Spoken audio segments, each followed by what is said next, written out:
بسم اللہ الرحمن الرحیم۔ آج ہم شکوہ اور جواب شکوہ کا چھٹا سبق پڑھیں گے اور یہ 6 اشعار پر مشتمل ہے اور ہر شعر کے نیچے ترجمہ اور اس کی مختصر تشریح بھی موجود ہے۔ شکوہ کے پہلے 3 اشعار۔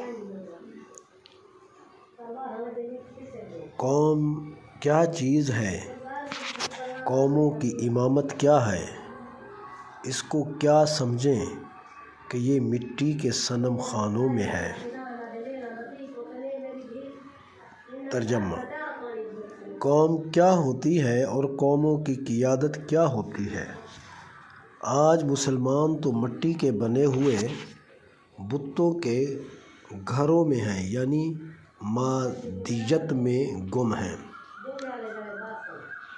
تشریح: علامہ اقبال رحمۃ اللہ تعالیٰ علیہ مسلمانوں کو متنبہ کرتے ہیں کہ وہ اپنے اصل مقصد اور روحانی قیادت کو بھول چکے ہیں۔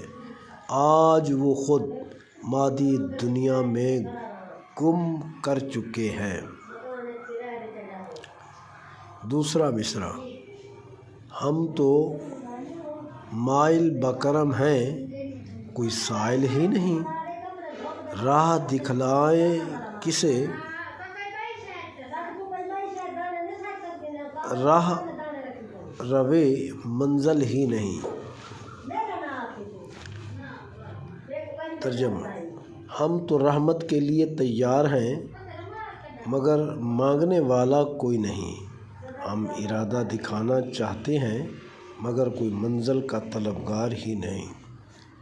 تشریح: یہاں اقبال کی زبانی مسلمان اللہ تعالیٰ سے شکایت کر رہے ہیں کہ ان کے اندر ہدایت کی طلب ہی باقی نہیں رہی، اس لیے اللہ کی مدد بھی نہیں آتی۔ تیسرا مصرع: ہم کو جمعیت خاطر یہ پریشانی ہے، ورنہ امت کے لیے کیا یہ کمی، کچھ بھی نہیں۔ ترجمہ: ہمیں پریشانی صرف ذہنی انتشار کی ہے، ورنہ مسلمانوں کے پاس وسائل کی کوئی کمی نہیں ہے۔ تشریح: مسلمان دنیاوی لحاظ سے کمزور نہیں مگر اتحاد و یگانگت کی کمی ان کے سب سے بڑی کمزوری بن گئی ہے۔ جواب شکوہ کے 3 اشعار۔ نمبر 1: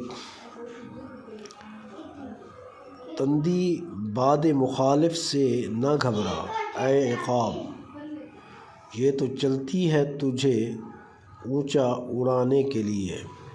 ترجمہ: اے عقاب، صفت انسان، مخالف ہواؤں سے مت گھبرا، یہ تو صرف تجھے بلند اڑان دینے کے لیے ہوتی ہیں۔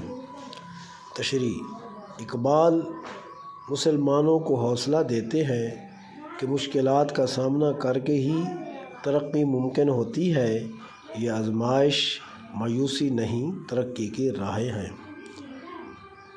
جواب شکوہ کا دوسرا مصرع: یہ شکایت نہیں ہے، یہ تیری غفلت کا بیان ہے، کبھی خودی کو سمجھ، کبھی اپنے آپ کو پہچان۔ ترجمہ: یہ جواب شکوہ دراصل تیری غفلت کا بیان ہے، تو اپنی خودی روحانی طاقت کو پہچان۔ مسلمانوں کی زبون حالی کا اصل سبب ان کی اپنی خودی سے بے خبری ہے، اگر وہ اپنی روحانی طاقت کو پہچانے تو ہر چیز بدل سکتی ہے۔